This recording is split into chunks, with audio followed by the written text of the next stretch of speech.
أعوذ بالله من الشيطان الرجيم بسم الله الرحمن الرحيم السلام عليكم ورحمة الله وبركاته إن الحمد لله نحمده ونستعينه ونستغفره ونستهديه ونعوذ بالله من شرور أنفسنا ومن سيئات أعمالنا من يهده الله فلا مضل له ومن يضلل فلا هادي له أشهد أن لا إله إلا الله وحده لا شريك له وأشهد أن محمدا عبده ورسوله اللهم صل وسلم وبارك على نبينا ورسولنا محمد وعلى آله وأصحابه ومن تبعهم بإحسان إلى يوم الدين سبحانك لا علم لنا إلا ما علمتنا إنك أنت العليم الحكيم اللهم علمنا ما جهلنا وانفعنا ما علمتنا إنك أنت العليم الحكيم اللهم إنا نسألك علما نافعا ورزقا طيبا وعملا متقبلا وصبرا جميلا برحمتك يا أرحم الراحمين ربنا لا تزغ قلوبنا بعد إذ هديتنا وهب لنا من لدنك رحمة إنك أنت الوهاب اللهم عافنا من كل بلاء الدنيا وعذاب الآخرة ربنا ظلمنا أنفسنا ولم تغفر لنا وترحمنا لنكونن من الخاسرين ربنا آتنا في الدنيا حسنة وفي الآخرة حسنة وقنا عذاب النار أما بعد الحمد لله syukur puji Allah Subhanahu wa taala dengan sebanyak-banyak dan setinggi-tinggi kesyukuran kita kepadanya. Mudah-mudahan Allah tambahkan lagi nikmat dan rahmatnya kepada kita. Hari ini insya-Allah giliran kita membaca tentang sejarah hidup Nabi sallallahu alaihi wasallam dan kita dapat sediakan siri yang ke-51 daripada tazkirah majlis ilmi kita. Mudah-mudahan dapat kita ikuti dengan memberi perhatian yang baik insya-Allah. Dalam siri yang ke-50 kita masih ada sikit lagi belum dibaca. Mari kita buat kesimpulan cara ringkasnya daripada tazkirah 50. Tazkirah 50, siri 50 ni kita bicara tentang pertolongan Allah Subhanahu wa taala dalam perang Badar. Perang Badar bukan orang-orang musyrikun dia perang dengan Nabi sallallahu alaihi wasallam dan orang-orang mukmin yang bilangnya dia 330 atau 319 orang. Khilaf dari segi bilangnya. Cuma tak sampai 400 lah. Jadi orang kafir 1000 orang. Jadi bilangnya sudah jelas bahawasanya orang mukmin sedikit dan orang kafir banyak. Jadi Nabi sallallahu alaihi wasallam bila dia tahu bilangnya, maka dia cari jalan untuk nak kekuatan kepada jiwa tentera-tentera Islam. Kerana orang ni bila bilangnya sikit berhadapan dengan orang musuh-musuh yang bilangnya banyak, sudah tentu kadang-kadang jiwa dia tu kalah. Dia panggil kalah sebelum perang lagi.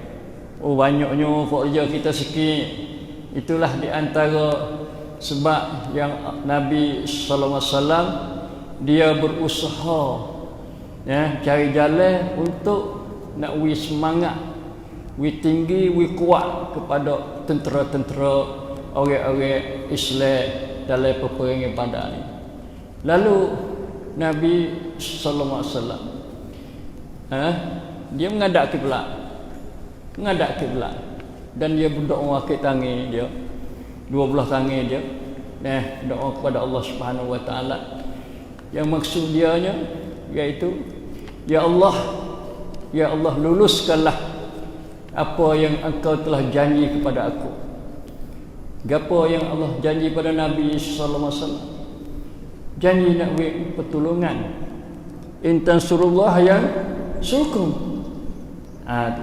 Quran ayat dengan jelas, in tansurullah, jika kamu tolong cuilia sesana Allah, pokpong sesana Allah Subhanahu wa taala. Nescaya Tuhan tolong kamu. Syarat nak dapat kemenangan, nak mendapat pertolongan daripada Allah, mesti kita tu kena tolong agama Allah. Macam la in syakartum la azinannakum. Kalau kamu syukur akan nikmat aku, nescaya aku tambahkan nikmat aku kepadamu. Syarat. Wazkuruni azkurkum. Ingatlah kamu kepada aku, nescaya aku ingat padamu. Syarat panggil. Jadi kalau tak ada kita, tak ada ingat Tuhan, Tuhan tak ingat kita. Kalau kita tak ada tolong agama Allah, Allah tak tolong kita. Kalau kita tidak syukur nikmat Allah, maka Allah tidak syukur kita, tidak menambahkan nikmatnya ke atas kita. Jadi Nabi dia minta, tak ada tangi akak ke langit. Langit tu panggil kiblat doa. Kiblat bagi doa. Nak doa, sunat kita menghadap kepada kiblat. Doa menghadap lain boleh juga, tapi cara dia, adab doa. Cara berdoa tu kita kena menghadap kiblat. Sebagai kita nak ambil qudwah, tiru Nabi sallallahu alaihi wasallam. Maka Nabi sallallahu alaihi wasallam dia minta pada Allah, Allahumma anjis ma wa'adtani. Ya Allah, luluskanlah apa yang engkau janji kepada aku. Lepas tu Nabi tekan pula, Allahumma ati ma wa'adtani. Ya Allah, berilah. Ati ni makna datangkanlah, bawa marilah apa yang engkau telah janji kepada aku. Nak mari selalu. Sebab apa yang Nabi minta begitu? Nabi dia ada tujuan dia. Minta dengan ada tujuan dia. Dia kata, kalaulah engkau membinasakan kumpulan ni min ahli Islam, kumpulan orang Islam lah, kumpulan yang bilangnya sikit, kumpulan yang kena tindah di Mekah dulu, mari Madinah ni kalau kena tindah Allah pula ni, jadi la tu'abad, kamu tidak akan beribadat kepada engkau ya Allah. Seolah kata Nabi itu bersungguh bimbang takut kalaulah peperangan Badar ni, kumpulan orang-orang Islam ni halal, tak ada habis lah. Sebab banyak tu. Hak orang pergi perang tu, hak orang yang kuat belakang dah. Dari segi agama, dari segi sabar, dari segi sungguh, dari segi berani. Kalau tak ada berani, tak ada lah, seolah-olah begitu. Itu permintaan Nabi sallallahu alaihi wasallam kepada Allah Subhanahu wa taala. Dalam perang ni dia kena berdoa juga. Dalam perang ni kena zikir juga. Supalah kita buat haji ibadat. Kerana perang ni satu ibadat, jihad satu ibadat besar. Kerana diberi pahala, matinya panggil duduk oleh syurga kalau dia ikhlas pada Allah Subhanahu wa taala. Itu permintaan Nabi Muhammad sallallahu alaihi wasallam. Maka Tuhan terima doa Nabi.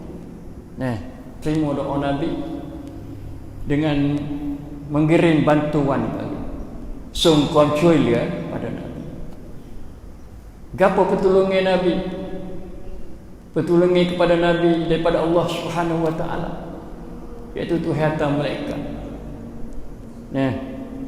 Malaikat berapa banyak? Semua 1000 orang. 1000 orang murdifin. Yang dia ikut mari satu rule, mari satu puak dia ikut. 1000 bukan sikit. Sama dengan bilangnya orang-orang musyrik. Ngapa kena hantar malaikat ni?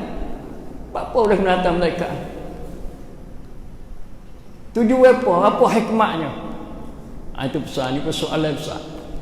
Ditanya, banyak orang tanya, apa peribadah ni kena hantar malaikat ni? Orang Islam tak erat kerana lemah kerana tak pandai kerana. Jadi tujuannya pertama kali ialah untuk nak beri semangat kepada orang Islam yang pergi dalam peribadah ni. Kerana dia tahu kata bilangan dia tak banyak, sikit bilangan dia 300 dengan 1000 ni beza jauh. 2 kali 3 kali ganda. Jadi yang tujuan Allah Subhanahu Wa Taala hatta malaikat ni adalah untuk nak menambahkan semangat, dia panggil semangat maknawi dari segi ruhi, dari segi kamblancai, dari segi apa, dari segi keberanian nak orang Islam berani. Tapi walau begitu pun malaikat bukanlah dia pergi bunuh orang kafir dah. Malaikat ni qadar mari sokong bawa orang-orang tentera-tentera Islam kepada medan perang. Di antara apa ni ahli tafsir dia katanya murdifin ni mumiddukum bi alfin minal malaikati murdifin dalam surah Anfal ayat 9. Maksudnya kami membantukan kamu dengan 1000 bala tentera dari malaikat yang datang berturut-turut. Maksud berturut-turut ni setiap malaikat di belakangnya ada malaikat. Tu bukan pergi baris semua 1000 orang dah. Ana pergi pasang baris cara berturut-turut. Dalam riwayat Ali bin Abi Talib, beliau berkata malaikat yang dipimpin oleh Jibril di sebelah kanannya, sebelah kanan Nabi sallallahu alaihi wasallam, jumlah mereka 1000 malaikat. Dan para malaikat yang dipimpin oleh Mikail. Jibril ni asal dia, tugas dia iaitu membawa wahyu daripada Allah Subhanahu Wa Taala sampai kepada nabi-nabi, dan begitu juga Nabi kita Muhammad sallallahu alaihi wasallam. Tapi diguna juga untuk sesuatu tugas. Sesuatu perkara, sesuatu kerja dipakai juga malaikat Jibril. Bukan saja qadar turun wahyu kepada Nabi sallallahu alaihi wasallam. Begitu juga Mikail. Mikail ni malaikat yang bawa hujan turun. Bawa hujan Allah Subhanahu Wa Taala turun ke bumi ni, menjiruskan bumi, tanaman-tanaman dan tumbuhan-tumbuhan. Tapi diguna juga dalam peribadah ni. Jadi malaikat ni dipimpin oleh Mikail di sebelah kiri. Kiri Nabi sallallahu alaihi wasallam. Jumlah mereka 1000 malaikat juga. Jadi kita tengok sini lawan sikit dengan apa? Dengan ayat kata 1000 lah. Ini jadi 2000 lah. Sebab tu ada pendapat yang masyhur, iaitu ada 500 malaikat dipimpin oleh Jibril di satu pihak dan 5 malaikat lagi dipimpin oleh Mikail dari satu pihak. Jadi 500 lah. Sebelah ni 500, sebelah ni 500. Nabi di tengah jaga. Masya Allah, Nabi dijaga oleh Allah Subhanahu Wa Taala dengan para malaikatnya, terutama dipimpin oleh malaikat Jibril alaihissalam. Itu bantuan daripada Allah Subhanahu Wa Taala untuk orang-orang mukmin. Jadi tujuannya ialah untuk menggembirakan, mententeramkan hati-hati para orang mukmin. Pada hanya Allah kuasa untuk nak beri kemenangan dengan tidak ada bantuan pada malaikat. Boleh. Ada payakun halu dah. Itu. Jadilah kamu maka jadilah. Satu. Yang kedua ni, mengikut dari sejarah ni, tak ada kata malaikat pergi bunuh, tak ada. Malaikat pergi bunuh orang kafir musyrikin musuh ni, tak ada. Cuma qadar kata masuk serta je. Kalau lah malaikat Jibril, satu malaikat Jibril saja pun padat dah. Sebab apa? Sebab malaikat Jibril ni 100 sayap dia. Sayap yang 100 sayap semua. Cuba kita bayar tengok 100 sayap. Burung gapo ni 100 sayap. 3 sayap pun tak ada burung. Tuhan jadi dua sayap belaka. Supaya kaki lah, dua kaki belaka. Kalau burung, kalau air, kalau itik tak ada hak tiga ada. Jadi nak sepak kaki yang tiga tak ada lah. Tak gitu. Tapi malaikat Jibril ni adalah sayap dia banyak Tuhan jadi. Lepas tu sayap dia tu bukan supaya sayap burung. Bukan supaya sayap air. Bukan supaya sayap itik dah. Sayap dia besar. Pada bulu ya. Si burung ni pada bulu sayap daripada malaikat Jibril ya. Mampu habis. Tu binasa habis buat dia. Tapi Tuhan tidak buat begitu. Habis itu, walaupun Tuhan bantu tolong Nabi sallallahu alaihi wasallam dalam perang Badar ni, tapi bukanlah dengan jasa, dengan tenaga, dengan rai, dengan usaha daripada malaikat.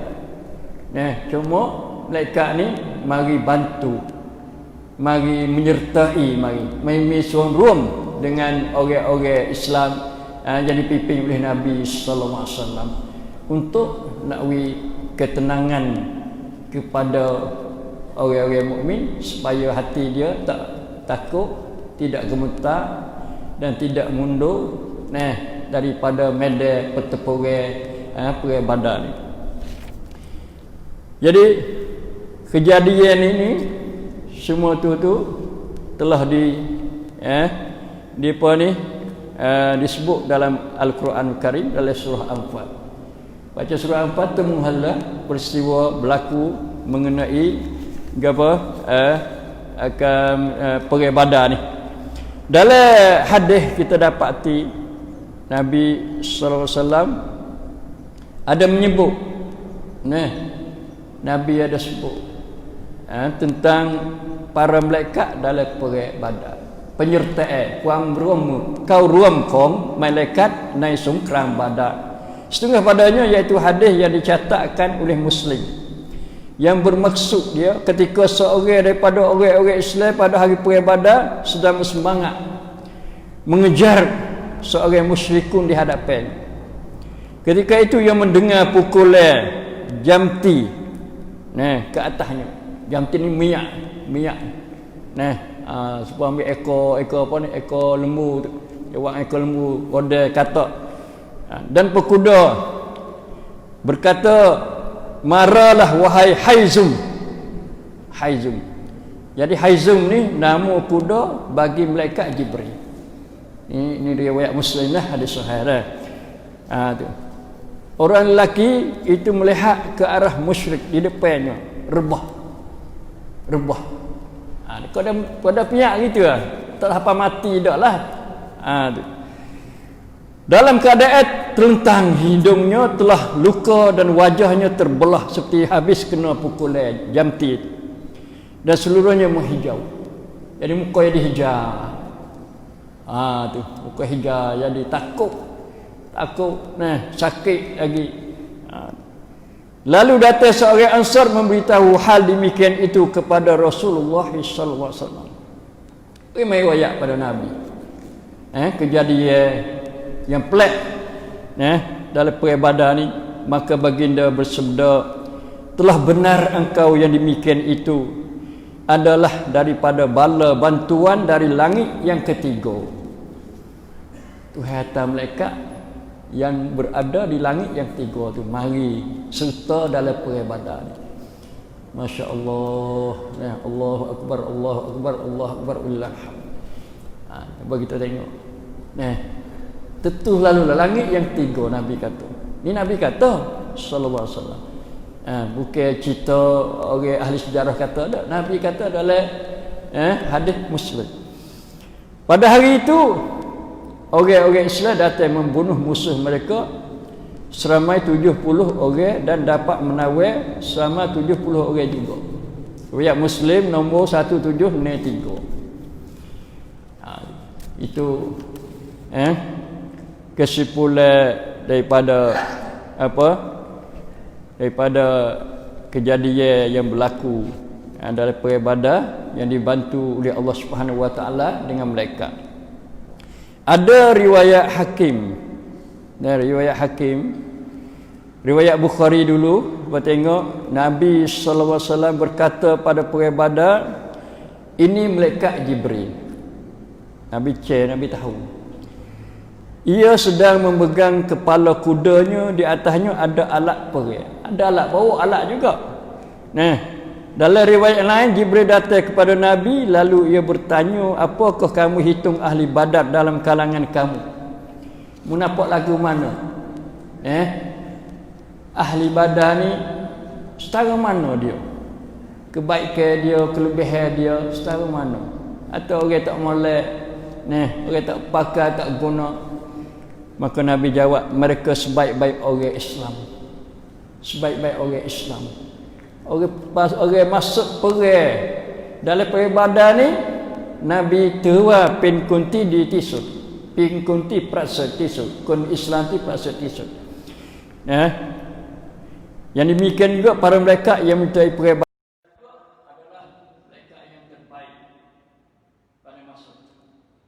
Sebab tu orang yang perang Badar, ahli Badar ni, kalau dia buat salah, buat salah sikit, Nabi utamakan dia lagi.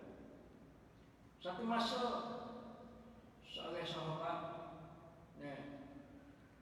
sahabat ni, dia tahu kata Nabi nak pergi hukum, Batul Makkah. Nabi dia wafat, dia racun nak pergi hukum. Hatib bin Balta'ah, kata silap nama dia. Dia tahu tu, dia buat sebab. Kerana dia ada orang dia ada bukan orang Islam duduk di Mekah. Ni di Madinah, dia duduk Madinah, dia mari hijrah dah. Nabi nak pergi buka Mekah. Dia buat sebab. Dia kata Nabi nak pergi buka Mekah. Kena jaga, kena ingatlah. Kemudian surat tu boleh igaklah. Cadai igak boleh. Baca-baca tengok surat daripada hati. Lalu sahabat-sahabat lain pakai marah dia. Dia kata hati ni munafik. Sebab dia pergi buat baik, dia masuk sebelah orang kafir di Mekah. Orang kafir itu orang dia, ada hubungan dengan dia. Seorang terjiwa dia dah ikatan lagi lah, nak tolong. Takut pergi Nabi berserai ke bagai dia, dia matilah. Kalau gitulah. Lalu sampai kita pada Nabi SAW. Nabi kata, jangan buat apa pada dia. Jangan buat apa-apa pada dia, kerana dia min ahli Badar, daripada ahli Badar. Nabi beri penghormatan kepada masuk perang dalam perang Badar. Kerana ni perang pertama yang besar.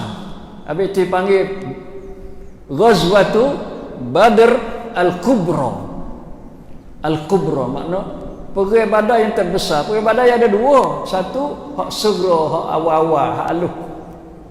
Hak ni kubra, hak besar. Yang dicatat oleh sejarah dan dia berlaku dalam bulan Ramadan. Tanggal 17.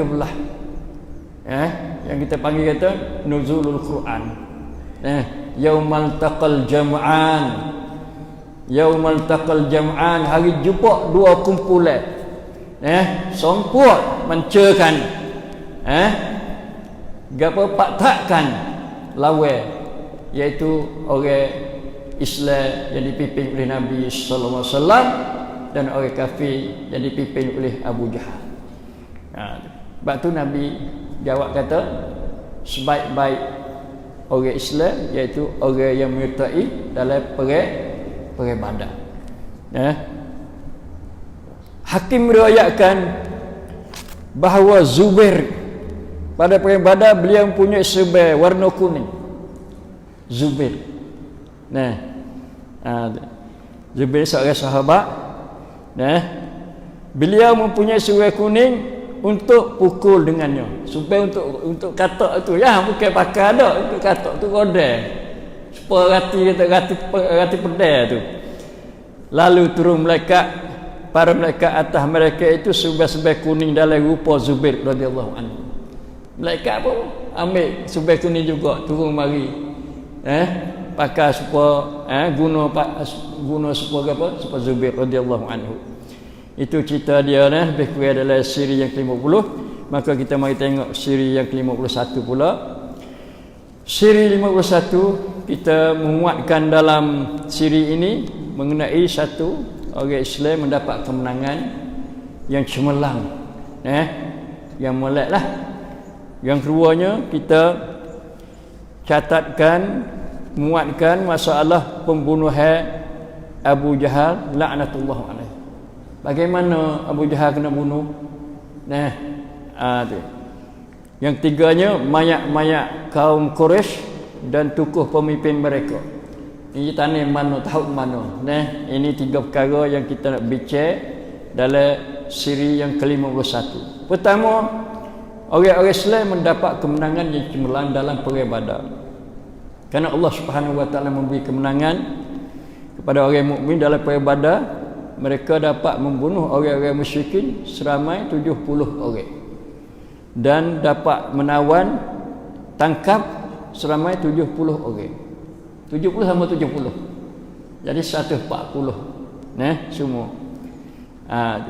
Di antara mereka itu di antara orang musyrikin itu tokoh-tokoh pemimpinnya, pembesar-pembesar.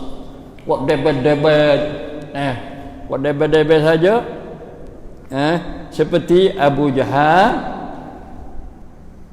Utbah, Abu Jahal bin Hisham Utbah bin Rabi'ah dan Umayyah bin Khalaf. Ini hak pala-pala lah. Wana musyrikin Abu Jahal, Utbah atau Umayyah. Orang lain banyak lagi. Kerana dia mati 70 orang, lepas tu kena igat 70 orang. Dalam hal tu orang Islam juga ada hak mati terkebal syahid dalam pertempuran Badar ni sebanyak 14 orang. 14 orang saja. Jadi kalau kita kira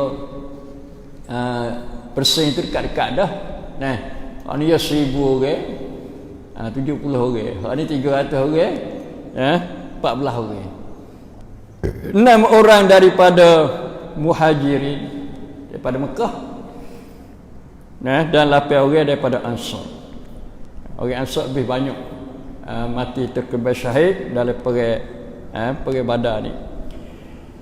Setelah mana Nabi mendapat kemenangan dan orang-orang musyrikin mendapat kekalahan, maka Nabi sallallahu alaihi wasallam tidak tinggalkan untuk beritahu kepada orang-orang Madinah hak tak masuk perang itulah.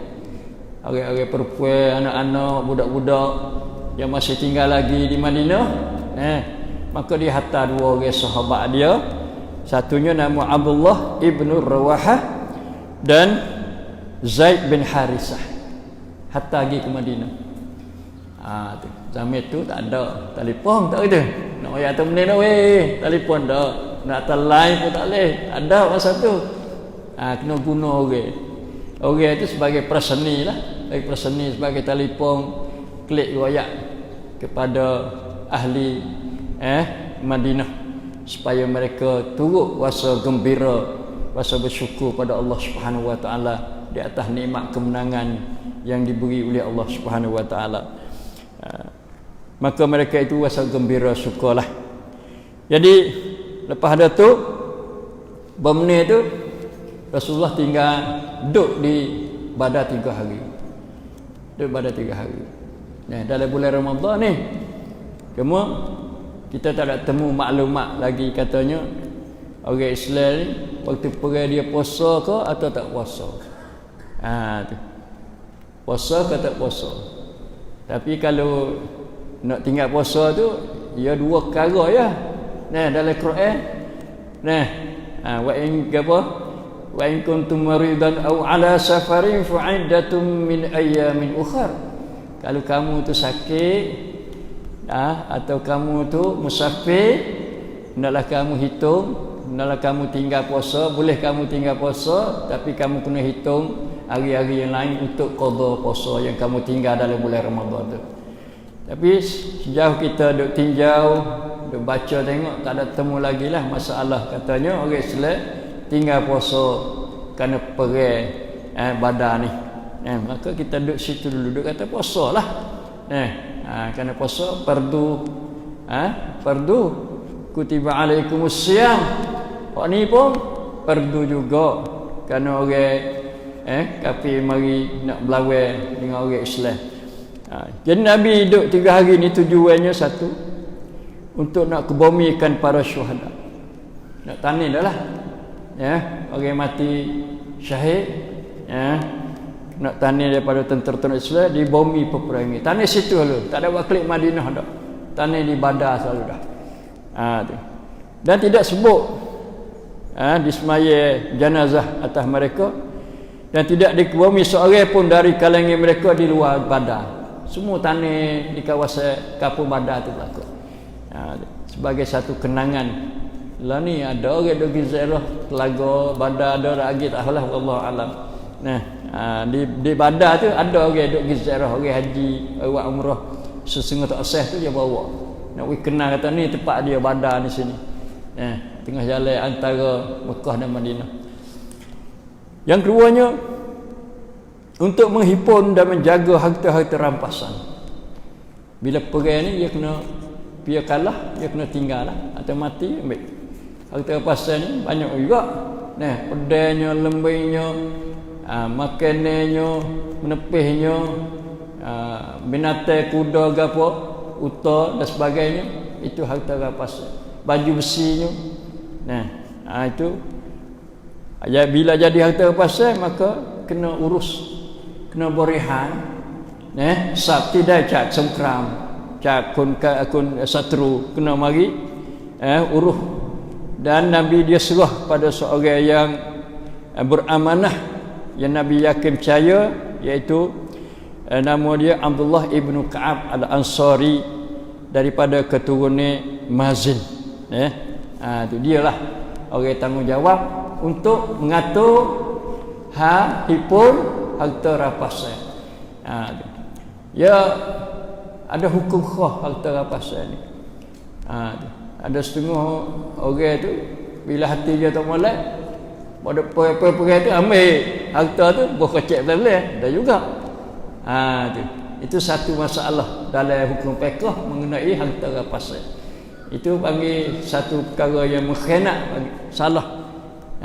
Kerana tak ada nak bagi lagi, dia tu ambil dulu. Terutama pilih hak molek-molek ambil ke dia, bahawa hak tak molek tinggal untuk orang lain.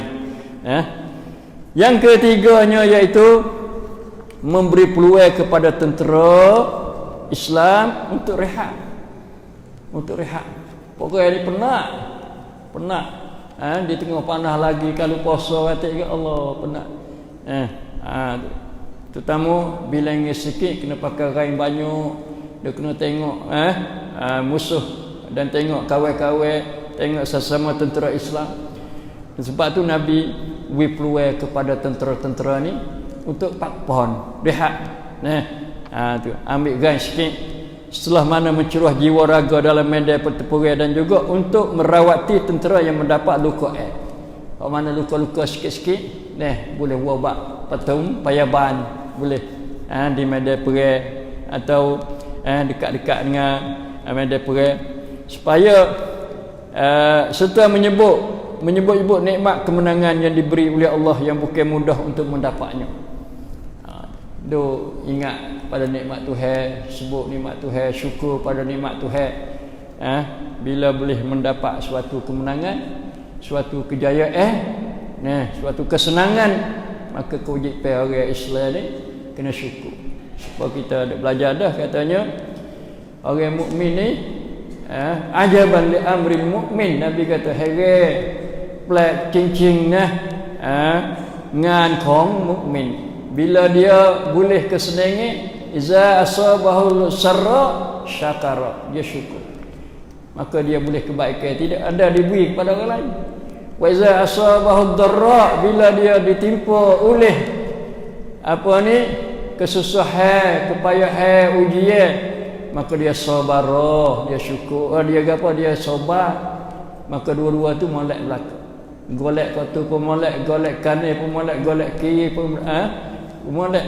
Itu panggil keadaan sifat kulasana orang mukmin tidi ialah sabar, syukur dan sabar. Maka peluang ni orang-orang tentera Islam dia mengambil masa untuk ingat pada Allah Subhanahu Wa Taala. Yang keempatnya untuk mengumpul dan memeriksa mayat-mayat musuh yang mati dalam perang. Cek lah. Cek tengok. Untuk mengenali siapa mereka itu. Pio hati sore. Ya 70 orang tak banyak. Ya 70 orang boleh cek lah. Oh ni orang ni. Lepas tu bagaimana kedudukan mereka. Orang ni jadi gapo hati. Jadi pemimpin ke. Atau jadi tentera biasa ke.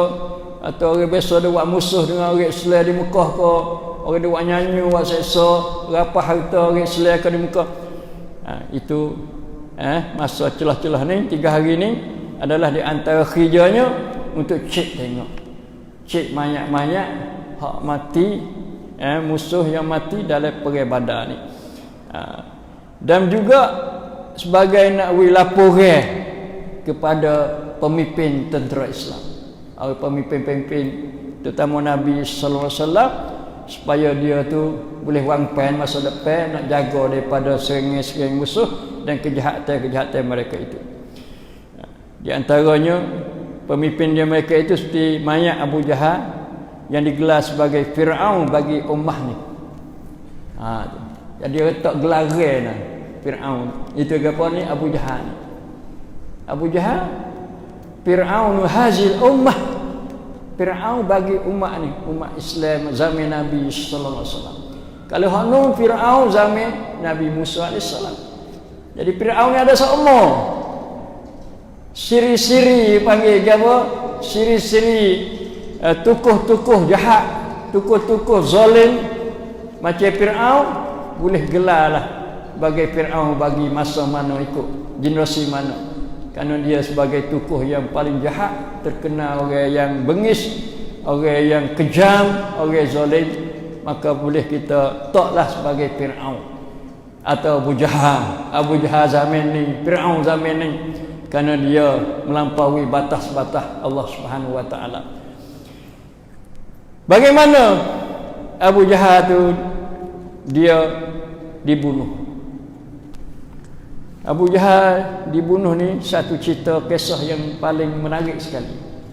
Paling menarik sekali. Sebelum itu kita kena kenal dulu siapa dia Abu Jahal. Kerai ke Abu Jahal. Abu Jahal nama dia Amr Ibnu Hisham Ibnu Mughirah Al-Makhzumi. Ayah dia nama Hisham. Dia asal nama Amr. Abu Jahal ni gelar dia. Gelar dia pun selepas daripada dia tu bunuh seorang perempuan sahabiah pada masa Mekah, iaitu Sumayyah ibnu Khayyat radhiyallahu anha, sebagai awal-awal syahid orang perempuan. Orang perempuan syahid dulu lagi pada orang Islam di zaman Mekah ni. Masya-Allah, Sumayyah ni ada anak dia Yasir ke apa, nama apa? Amir kata silap. Jadi dia pertahankan Islam dia dan kukuh iman dia sehingga dia rela dia tu dibunuh, dibuat jahat oleh orang-orang kafir terutama Abu Jahal ni. Lepas itulah dulunya nama Abul Hakam. Orang panggil Abul Hakam kepada Abu Jahal ni. Lepas dia bunuh Sumayyah ni, orang tak dia nama Abu Jahal. Jahlau tu lah. Tu jahil tu lah. Itu tak erti. Abu tak erti panggil. Bukan anak dia nama Jahal dah. Dia tu, kerana dia tu tak erti berdoa dan lawan Islam, lawan Nabi sallallahu alaihi wasallam, maka dipanggil dia tu sebagai Abu Jahal. Dalam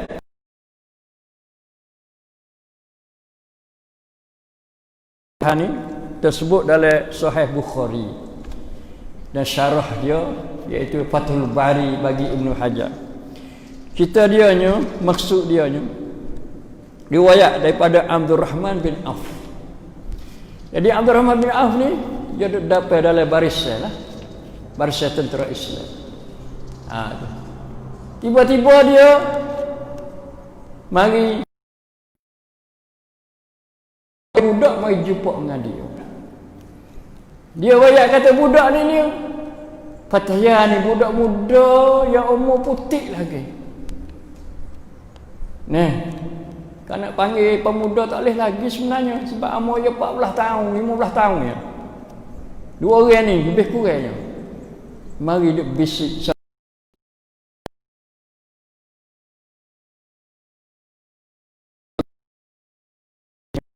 saudaraku. Dia panggil am laka, budak dia panggil orang tua dia panggil am, ya am. Tu. Mana pak saudaraku. Dia tak ada jadi rana dengan Abdul Rahman bin Auf sekali, tapi dia panggil dia tu. Panggil dia panggil ya am. Bapak saudaraku. Dia kata mana Abu Jahal?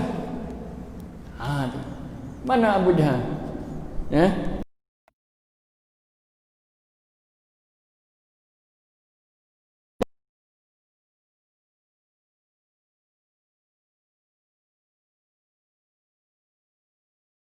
Tanya Abu Jahal. Dia kata apa mau tanya Abu Jahal? Kerana dia pelik. Dia kata aku dengar Abu Jahal ni duk maki caci pada Nabi sallallahu alaihi wasallam.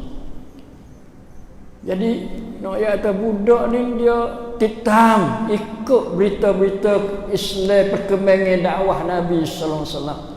Dan ikut berita Nabi. Dan ikut berita musuh Nabi, musuh Islam.